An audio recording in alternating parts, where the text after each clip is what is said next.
I think the most challenging part is before the measurements, because you have to have this permission from the parents and from the students, and you have to make all this paper. You send them with pupils to home, and they have to write, they have to read it, and then you have to get it back.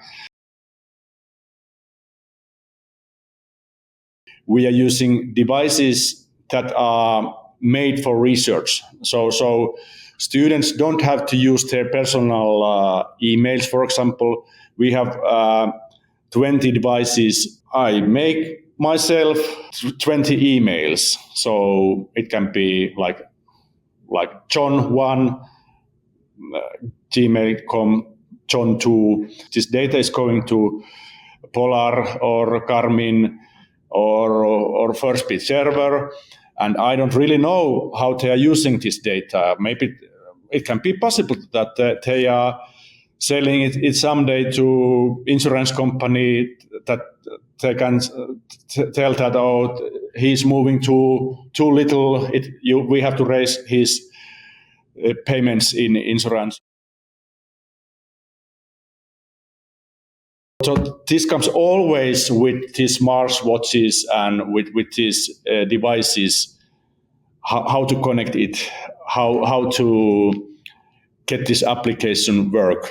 And sometimes it all goes smoothly with some groups. It can be 20 minutes, but sometimes there can be still some students that are not able to have this connection. We have 20 iPads that have these applications already, and we have these 20 devices that I can link to these iPads. How to grasp the idea of data. It takes some time, and then we have feedback session that I'm using. What is this blue color meaning? What is this green color meaning in this data? And of course, there are always some false measurements. For example, with FirstBit, when you attach into your body, there can be some problems with the connection to your body, and the data can be poor. But it's only nowadays maybe 5% of the measurements, because the device is getting better and better. I have to, as a teacher, help them to understand the data also. Not every student is ready grasping what is this about.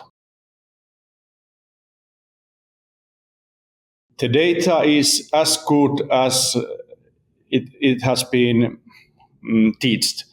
For example, this FirstBit algorithm, it's quite good. There's 1 million days nowadays in this data, from the age of 16 to 65. So it compares your data to this 1 million day. But the problem in our case is many times if I'm using this data with lower secondary students, they can be 13, they can be 14, and their puberty has not started yet, so they are not adults. And if the data is mainly produced by the adults, and this algorithm is compared my small students to adults, so there can be some false things. For example, I have really long background in running and triathlon. So for me, when I'm doing these measurements, it's always too green. So even though I feel stressful, the measurement, because I have really low heart rate, so it overestimates my well-being in that way. So we have always think of these exceptions and help students to understand that it's not necessarily the truth. It's the estimation that is given to you on base the data that has been talked. Nowadays, for example, for smartphones, there are different applications that can be they can be even free. There are these accelerometers in every smartphones, and it's possible also.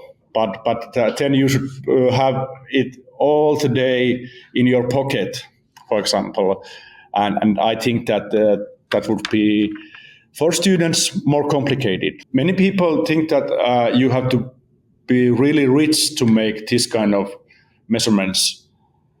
But for example, if first phase that we didn't pay anything, I just went to Polar and First Beat, and can we make a cooperation with you? I would like to. They want to have usability data. Is it easy to use? Is it difficult to use? So my students gave feedback for them about usability, and for us, it doesn't cost anything. All the devices were for free. We were using Orange data mining AI app. For example, students put this Excel data from this first bit measurements that they got into this application with no name, and they gave it some instructions for classifying. For example, are you in poor or good or really good fitness level? How is it poor or good?